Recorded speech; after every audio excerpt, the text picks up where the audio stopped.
Les amis, dans cette nouvelle série de vidéos, on va analyser les villas, maisons et appartements des entrepreneurs sur le web. Et on va commencer par un entrepreneur que j'aime beaucoup, qui n'est autre que Théophile Hélier. Le but ici, c'est de voir comment est-ce que les entrepreneurs sur le web, notamment ceux qui présentent leurs villas, optimisent leurs espaces pour plus de productivité. Quels sont leurs principaux goûts? Est-ce qu'ils ont vraiment des goûts raffinés? Est-ce qu'ils baignent vraiment dans le luxe? Ou ils ont vraiment une vie modeste? On va essayer de décortiquer tout ça dans la première vidéo qu'on va analyser sur Théophile Hélier. Alors, Théophile Hélier, c'est un entrepreneur français qui vit à Bangkok, en Thaïlande. Il a donc acheté un condo de luxe et aménagé, fait la rénovation et refait la décoration de ce condo à sa guise, à ses besoins, selon ses besoins et selon ses goûts. C'est ce qu'on va analyser dans cette vidéo. C'est un condo qui coûte 4,5 millions de dollars environ, d'après les informations qu'on a. Bonjour à tous et bienvenue dans mon nouvel appartement à Bangkok en Thaïlande. Vous le savez, par le passé je vivais au Ritz-Carlton Residence que j'ai vendu et je viens d'emménager dans mon nouvel appartement en plein centre. Waouh, déjà premièrement au niveau décoration, ameublement, on est vraiment sur quelque chose de très épuré, très raffiné. Il faut savoir que Théophile Hélier, donc dans la catégorie qu'on va classer, il est millionnaire, multimillionnaire on va dire, donc c'est des biens qu'il peut s'offrir. Et dans cette série de vidéos, on va principalement analyser les biens que possède ou alors les biens dans lesquels les entrepreneurs vivent à long terme. Donc après Théophile Hélier, la prochaine vidéo qu'on va analyser c'est celle de Yomi Denzel, ensuite ce sera ainsi de suite. Et dites-moi en commentaire si vous aimez ce type de format de vidéo, faites-le moi savoir en commentaire. Ensuite on va donner une note globale au projet en fonction de ce qui est améliorable, ce qui est pas améliorable, ce qui est vraiment intéressant, les meilleurs points qu'on va essayer de situer sur la vidéo. De Bangkok, voisin de l'ambassade américaine. Ok, voisin de l'ambassade américaine, on est situé pas loin de l'ambassade américaine. Là, on est dans un studio, une sorte de bureau. C'est un appartement de 100... Et ça, c'est en cinéma, si je comprends bien, parce que c'est des sièges de cinéma. Et là, on a 162 mètres carrés. Alors, niveau déco, là, sur les premières images, je suis déjà assez satisfait. C'est un appartement avec un budget que donc ça, c'est l'immeuble en général. Après, en Thaïlande, vous savez, c'est vraiment un niveau Thaïlande, l'Indonésie, la Corée, le Japon. C'est vraiment des pays où l'architecture, la construction, c'est vraiment un niveau assez élevé. Où tu en as pour ton argent. C'est-à-dire que quand tu as même un condo de base, limite, tu as vraiment beaucoup de services qui vont avec. Donc là, vraiment, on est vraiment dans du high level en termes de ce qu'on peut faire comme immobilier de luxe. Là, on est dans du high level. Ça, c'est ce qu'il faut savoir. Je ne pensais jamais mettre dans un appartement et à la fin de la vidéo, je vous donnerai le prix que ça m'a coûté, l'ameublement. C'est un appartement qui a une vraie histoire, je vais vous montrer tout ça. Donc là, vous arrivez directement dans la pièce à vivre. C'est ici que... Ok, la pièce à vivre. Donc, c'est un appartement qui est à peu près à 360 degrés. Donc là, on est vitré ici aussi. Là, on peut ouvrir. J'imagine que ça, c'est un balcon. Là, c'est une fenêtre. Donc, on peut ouvrir comme ça. Ok, on oscille au battant. D'accord. On est déjà en termes de déco, on est sur une teinte assez beige. Donc, très beige, blanchâtre sur le meuble. Donc, tout ce qui représente le textile, c'est sur du beige. Et le bois, on est sur une tête qui se rapproche beaucoup du noyer, mais je sais pas, je pense pas que c'est du noyer. Si je crois que c'est du noyer. Bon, j'ai pas une vue assez claire de chez, mais ça doit être du noyer. Donc c'est sur un bois qui est beaucoup plus foncé. Et donc ça crée ce contraste entre ce beige et ce foncé en bois. Et finalement, ça crée cette symbiose. Et là, en fait, ce qui aurait été encore plus sympa, mais vraiment plus incroyable, c'est que ces menuiseries-là soient blanches. Ça aurait rappelé carrément l'intégralité de l'appart. Je mange avec mes amis qui viennent me rejoindre. Un très beau parquet. Je sais pas si c'est du parquet ou c'est du vinyle, mais vu qu'on est dans du luxe, on va supposer que c'est un parquet. Théophile, tu pourras me le dire. C'est un appartement qui est vraiment fait pour recevoir des gens. Et vous le voyez, c'est un appartement qui est ce qu'on appelle une unit corner, qui tout simplement offre énormément de lumière qui vient entrer dans l'appartement. Et ce que j'aime dans cet appartement, c'est que vous avez d'un côté une vue avec de la verdure, ce qui n'est pas commun à Bangkok en Thaïlande, qui est l'ambassade américaine et l'ambassade néerlandaise. Et de l'autre côté, vous avez une vue qui est un peu plus typique de Bangkok avec des buildings et des buildings qui sont très récents, avec notamment un centre commercial qui s'appelle Central Embassy, que vous allez voir juste après qui s'illumine la nuit. Donc ici, c'est l'endroit où je passe le plus de temps avec mes amis, surtout quand on mange, quand on discute, quand on joue à des jeux de société ensemble. D'ailleurs, mes jeux de société sont tous cachés dans les armoires, mais j'en ai une blinde. Ici, c'est plus un espace lounge. Ok, je viens de voir un élément là, juste là. Ça, c'est un élément de collection, ça. Quand on voit ce genre de trucs, archétypes comme ça, c'est vraiment des éléments qui sont de collection.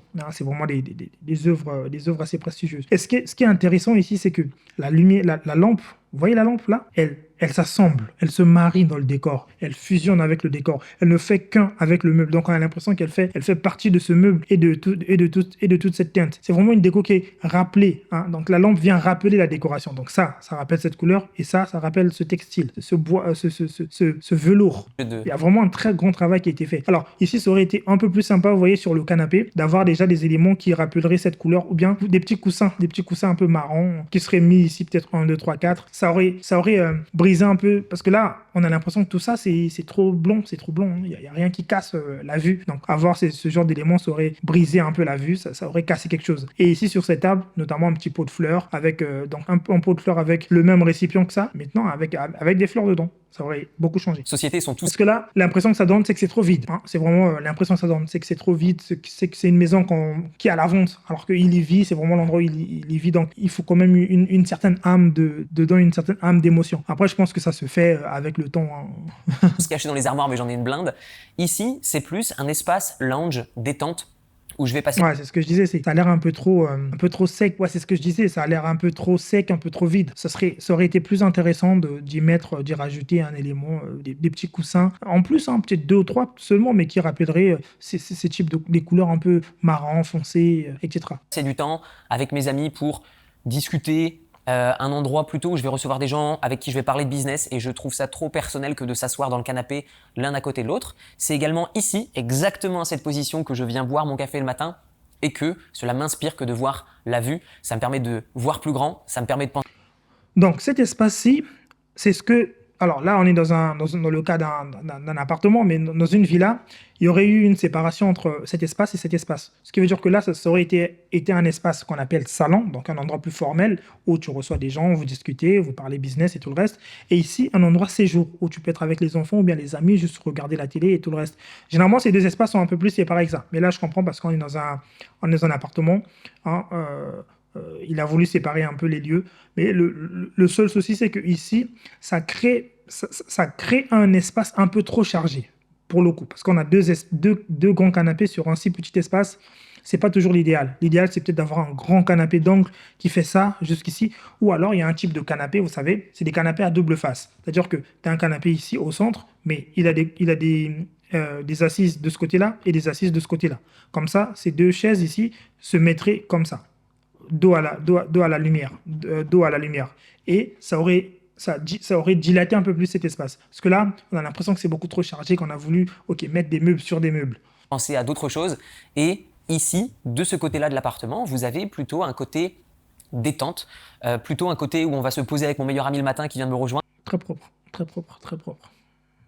Avec J'aime beaucoup. qui je bois mon petit café, on se regarde des vidéos ensemble sur YouTube et ensuite on va à la salle de sport et on commence notre morning routine. Donc vous le voyez, 2 espaces plutôt détente et un espace plutôt où on va partager avec des amis.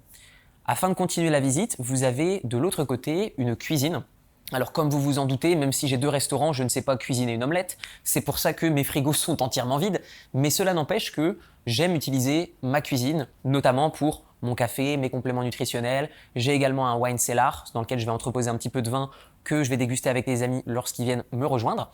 Et la pièce par laquelle vous venez d'entrer, c'est ni plus ni moins qu'un petit couloir qui est privé, avec un ascenseur privé qui vient directement de la réception directement dans mon appartement. Et en face, vous avez une porte qui va donner accès à l'ensemble du couloir, puisque j'ai un autre appartement que j'ai mis en location qui est loué par mon meilleur ami. Donc si cet appartement a un ascenseur privé qui quitte de la réception à son appartement, c'est que c'est l'un des appartements les plus luxueux de l'immeuble, premièrement. Et deuxièmement, ça change tout en termes de sécurité, en termes de tout, ça change tout en termes d'espace privatif. C'est vraiment un game changer. Qui se trouve de l'autre côté du building. Et donc, celui-ci, il est en location. Et donc, dans cette pièce-là, vous avez non seulement les différents accès, mais en plus de ça, vous avez des storage, vous avez tout ce qui est chaussures, machine à laver, machine à sécher le linge, etc. Et si vous me suivez de ce côté-là, on va avoir accès aux 2 chambres. J'ai transformé une chambre en bureau / cinéma. Vous avez également un toilette qui se trouve de ce côté-ci avec une douche. Et ici, on va accéder à la salle de bureau / cinéma. Comme c'était une chambre auparavant, vous avez toujours la salle de bain qui est ici, ce qui me permet, dans le cadre où, je sais pas, j'ai un enfant par exemple, de remplacer ce fauteuil de cinéma par un lit.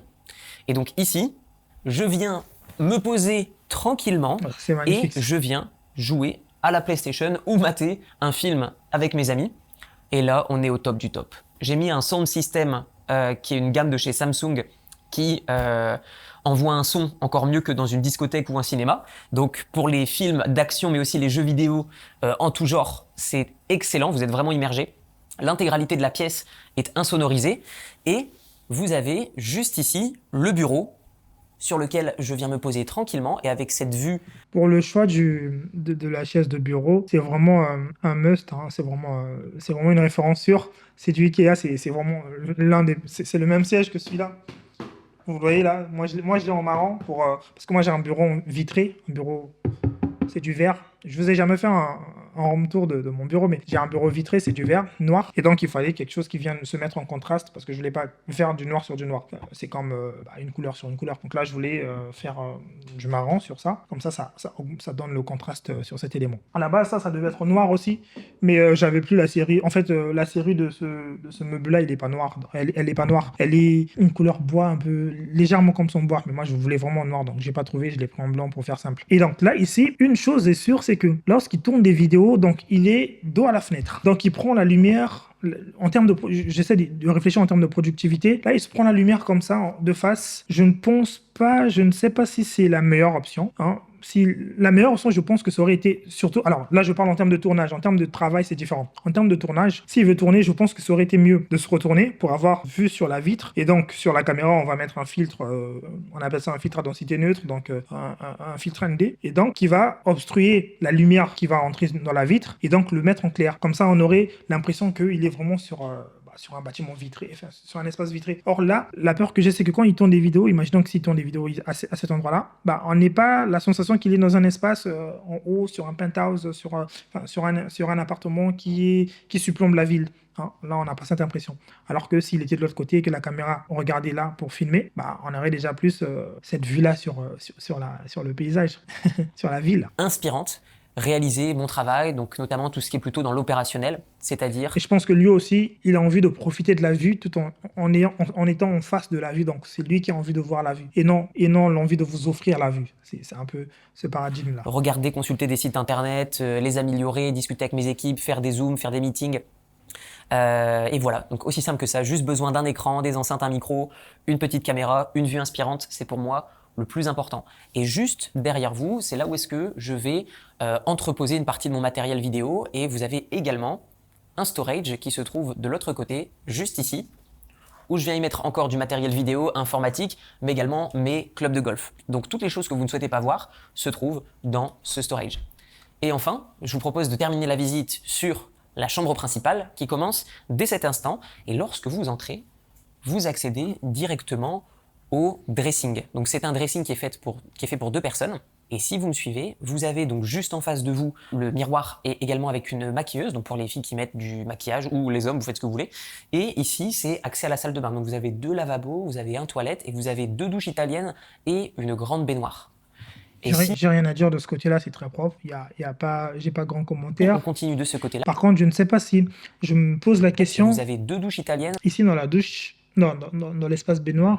Et une grande. Est-ce que ça c'est une fenêtre et est-ce que ça donne la vue sur la ville? C'est vraiment la question que je me posais. Et si on continue de ce côté-là, donc vous accédez donc à la chambre principale, que j'ai voulu dans un style un petit peu différent des autres pièces, comme j'aime le côté un peu Japon, asiatique. Chambre principale, avec la pleine vue, ça c'est magnifique ça.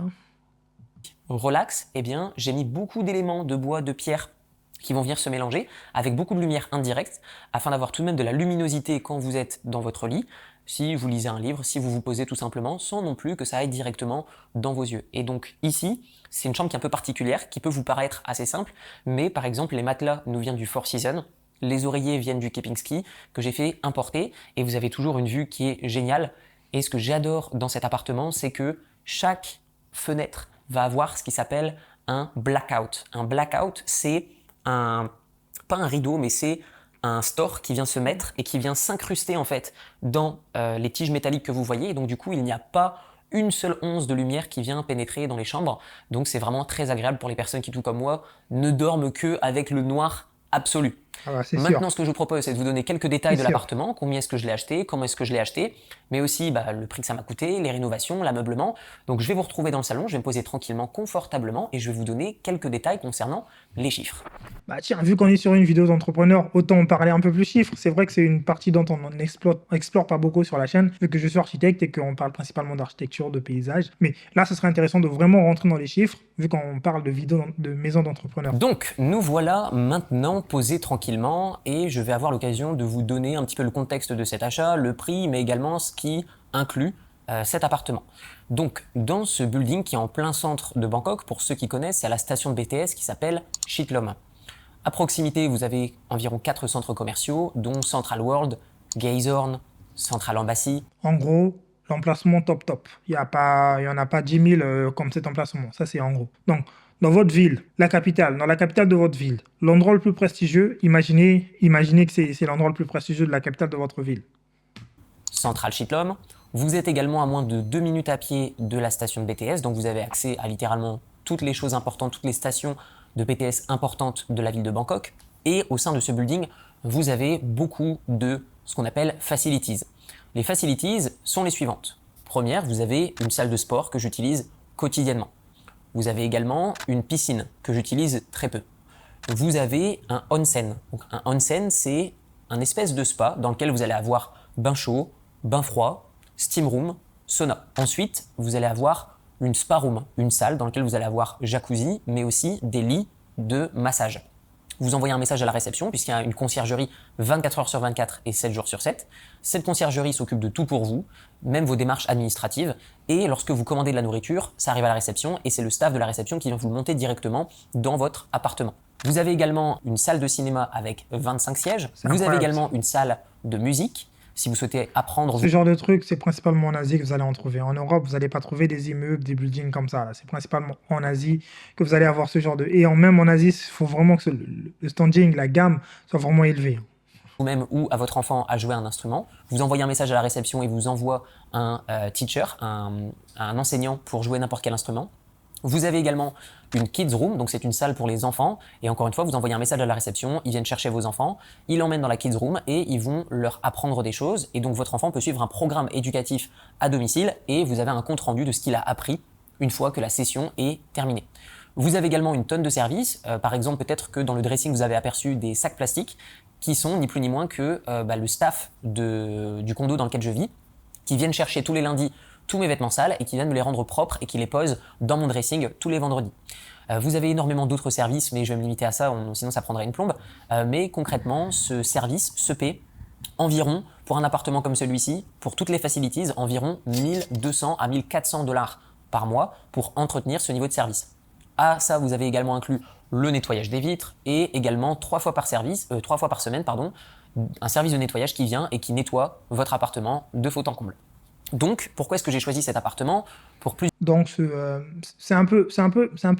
va dire, c'est un peu logique. C'est un peu logique, surtout pour une personne s'il vit seul, dans un premier temps s'il vit seul, et dans un deuxième temps, même s'il vivait en couple. Je pense que c'est très logique dans ce genre de cadre parce que, tu sais, tu vis pas dans un penthouse comme ça. Enfin, un penthouse, parce que je viens d'analyser un penthouse tout à l'heure, c'est pourquoi je parle de penthouse, mais tu vis pas dans un appartement comme ça pour faire la cuisine, pour faire la lessive, Non, tu vis pas. Là, tu vis pour déléguer des services. Tu vis pour être productif, surtout quand tu es un entrepreneur, millionnaire et que tu fais de l'argent. Il y a beaucoup de choses sur lesquelles tu veux te détacher, forcément. Donc, les éléments comme la lessive, à manger et tout le reste, on les délègue. Ensuite, quand tu es en couple, c'est différent. C'est différent parce que, voilà, il y a d'autres choses. Si tu es en couple en plus avec enfant, là encore, c'est une autre perspective. Là, éventuellement, la dame va peut-être vouloir faire elle-même la lessive pour les vêtements de son enfant, faire à manger pour l'enfant. Ok, là, c'est possible. Mais pour ça aussi, il y a les moyens. Donc, en gros, vous êtes dans un monde où vous avez un choix. Vous avez le choix de le faire ou de ne pas le faire. Et lui, pour le moment, il n'y a aucune raison qui l'oblige à le faire. Donc, ça, il les délègue. Et c'est avec raison. Et en plus de ça, donc les 1200, 1400 dollars dont il a parlé, ça représente, on va dire, faut prendre ça comme des charges. Mais pour un immeuble de ce type, 4 millions, 500, ça, c'est rien. Hein, c'est rien. Donc, il faut vraiment réfléchir en termes de gamme dans laquelle on parle. On ne parle pas dans la gamme de ce que peut s'offrir monsieur et madame tout le monde. Non. C'est vraiment une gamme que peut s'offrir juste une petite poignée de personnes qui en ont les moyens. Donc, voilà. C'est dans son cas. plusieurs raisons. Déjà, d'un point de vue living, je ne connais rien de mieux, surtout que moi je suis dans une phase où je veux créer ma famille et dans la rue dans laquelle je vis, vous avez les meilleurs restos de fine dining de Bangkok, vous avez les meilleurs endroits niveau entertainment, que ce soit en vie nocturne ou durant la journée. Vous avez également deux des écoles qui sont dans le top 10 des meilleures écoles de Thaïlande. Donc quand j'aurai des enfants, ils pourront aller à pied parmi les meilleures écoles de Thaïlande. Et donc, tout ça, pour moi, c'était la conclusion de la raison pour laquelle j'ai décidé de vivre ici. Pour vous remettre un petit peu dans le contexte et vous donner des détails sur le prix. J'ai visité un appartement qui est similaire à celui-ci avant d'effectuer l'achat ici. Mais d'un appartement qui était 10 square meters plus petit, bien plus bas étage, puisque ici on est au 29e étage, tandis que l'appartement... Ouf, 29e étage, c'est quand même pas mal. On est d'accord, c'est énorme. Ce qui veut dire que tu es quand même très haut. Je sais pas, il fait combien d'étages en tout, mais 29e étage, c'est du top. que j'avais visité était au 14e étage et il avait également une mauvaise exposition, puisque ici nous avons une exposition parfaite avec de la luminosité naturelle qui pénètre dans l'appartement toute la journée. On a le lever du soleil mais aussi le coucher du soleil. Donc cet autre appartement que j'ai visité, plus petit, plus bas étage, mauvais facing, coûtait environ 3 millions de dollars américains. Et quand j'ai discuté avec mon ami qui est agent immobilier, il m'a présenté une personne qui avait une difficulté de règlement. C'est-à-dire que quelqu'un avait mis un premier règlement, un premier paiement sur cet appartement lorsque le projet était en cours de développement et le contrat qu'il a signé l'obligeait à payer plus ou moins 3 millions de dollars. Moi, j'ai négocié auprès de cette personne parce que si elle ne me vendait pas son contrat afin de terminer le plan de paiement de cet appartement, eh bien, elle allait perdre son dépôt. Elle avait déjà mis une somme très importante et donc j'ai négocié auprès de cette personne. Et donc, le prix que j'ai obtenu pour cet appartement est de 2 500 000 dollars. Ce qui est intéressant, c'est qu'aujourd'hui, cet appartement, sans même l'ameublement, on m'a déjà fait une proposition à 1 million de dollars supplémentaires qui ne m'intéresse pas parce que je vis ici. L'ameublement, combien est-ce que ça m'a coûté? Qui est-ce que j'ai choisi? Donc, pour cet appartement... Il faut que vous écoutiez la partie de l'ameublement. Vous allez vous rendre compte que l'ameublement, je ne sais pas exactement le prix qu'il a annoncé, mais là, je découvre la vidéo avec vous. Mais vous allez vous rendre compte que l'ameublement, c'est vraiment une partie qui représente facilement 40% de votre projet. Facile. Qui est ma résidence principale. J'ai mis le top du top du top et donc c'est complètement overkill et donc les prix vont vous paraître... Tout dépend encore une fois. Tout dépend aussi de est-ce que c'est votre résidence principale ou si c'est juste un appartement à faire louer. C'est différent. La passion, le sentiment, l'envie, le bien-être que vous allez vouloir mettre dans votre maison à vous, le bien-être émotionnel, les émotions que vous allez vouloir mettre dans votre maison à vous et dans une maison de location, c'est pas la même chose. Donc ça aussi, ça va justifier d'un certain coût. Complètement irréaliste et vous allez vous dire que c'est pas possible si vous n'êtes pas dans le milieu de l'immobilier de luxe. Donc, ici, vous avez une belle table à plusieurs dizaines de milliers de dollars. Je ne vais pas vous faire le détail, mais en gros, il y a 3 équipes qui ont travaillé sur cet appartement. L'équipe principale, donc le designer, c'est Shanine. C'est eux qui font l'ameublement des hôtels et des résidences du Ritz-Carlton, du Four Seasons et bien d'autres appartements et hôtels de luxe. En collaboration avec 2 designers. Minotti, qui est un designer italien, mais aussi Barbara Barry, qui est une designeuse américaine. Donc l'intégralité de l'ameublement plus le multimédia, on est sur une facture d'à peu près 450 000 dollars. Donc ce qui me fait un coût de revient pour cet appartement de 2 950 000 dollars. Et je pense qu'aujourd'hui cet appartement, je le vends en un claquement de doigts entre 4,5 millions et 4,9 millions. Donc disons 4,5 millions en comptant les frais de commission, les frais d'agent, les taxes, etc. Donc on est sur une plus-value latente d'environ 1 600 000, 1 550 000 dollars, disons ça. Vous avez entendu la décoration, le design et tout le reste, 455 000 dollars. Ça ne m'intrigue pas du tout. On est dans du luxe, c'est normal. Et dans du luxe, les meubles, le matériau, Dieu seul sait à quel point c'est dans notre level. Là, on n'est que sur le mobilier, hein, donc c'est normal. Et en plus de ça, vous avez vu, c'est vraiment pas une si grande surface que ça. Hein. C'est vraiment pas comme si tu faisais l'ameublement d'une grande villa de luxe. Hein. Sauf que c'est du luxe. Là, on est dans du luxe, c'est normal. C'est totalement normal. Étant habitué, travaillant dans le luxe, voyant les prix qui se pratiquent dans le luxe, c'est normal. C'est d'autant plus normal que quand vous allez dans une boutique Louis Vuitton pour un petit sac, vous l'achetez à 5 000, 10 000 euros. C'est normal. Donc, c'est ça le luxe. Le luxe, il y a des raisons qui ne s'expliquent pas. C'est la définition du luxe. Alors, il y a des personnes qui vont me mettre dans les commentaires combien se loue un appartement comme ça. Un appartement comme ça ne se loue pas parce que c'est tellement des produits uniques que il n'y a pas, je crois que le seul locataire qui existe dans le building, c'est mon meilleur ami qui me loue un autre appartement que j'ai acheté, donc dans le même building, de l'autre côté. Et donc, il n'y a pas trop de locataires en fait. Mais si je devais donner un prix, moi, le prix auquel j'accepterais que quelqu'un reste ici et que moi je parte, ce serait aux alentours de 15 à 16 000 dollars par mois de loyer. Mais en dessous de ça, ça m'intéresserait pas du tout parce qu'il y a tellement une décoration de luxe, c'est tellement un appartement unique avec une vue unique que qu'il n'y a pas de personnes en fait dans le building qui mettent en location leur appartement.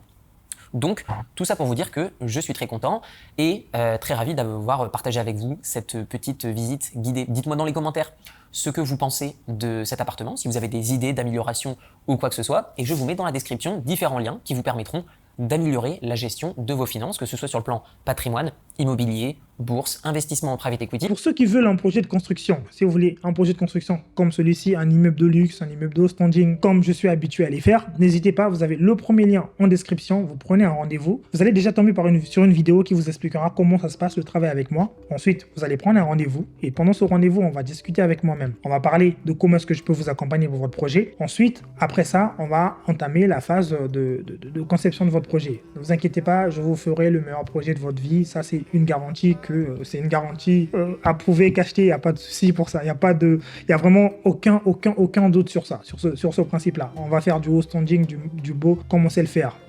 Mais encore plus avec ma sauce secrète, l'illusion du luxe. C'était Sagesse Bouto, l'architecte. Je vous dis à la semaine prochaine et dites-moi en commentaire si vous avez aimé cette vidéo. Niveau déco, c'est très beau. Même s'il y a des zones où on peut encore plus améliorer, on peut rajouter un peu plus de chaleur, un peu plus de variété. Parce que là, c'est un peu trop monochrome. On pourrait rajouter quelques variétés. Ça n'aurait pas de refus. Mon livre, le guide ultime de l'architecture et de la décoration d'intérieur, le lien est en description. C'est un livre qui vous aide dans vos projets d'aménagement, des espaces, de construction architecturale, de décoration d'intérieur. Le lien est en description. C'était Sagesse Bouto, l'architecte. On se dit à la semaine prochaine pour une vidéo encore plus croustillante. Et si cette vidéo, ce format de vidéo vous a intéressé en global, faites-le moi savoir en commentaire, comme ça je vais analyser pour une prochaine vidéo l'appartement de Yumi Denzel qui est disponible sur YouTube. À bientôt.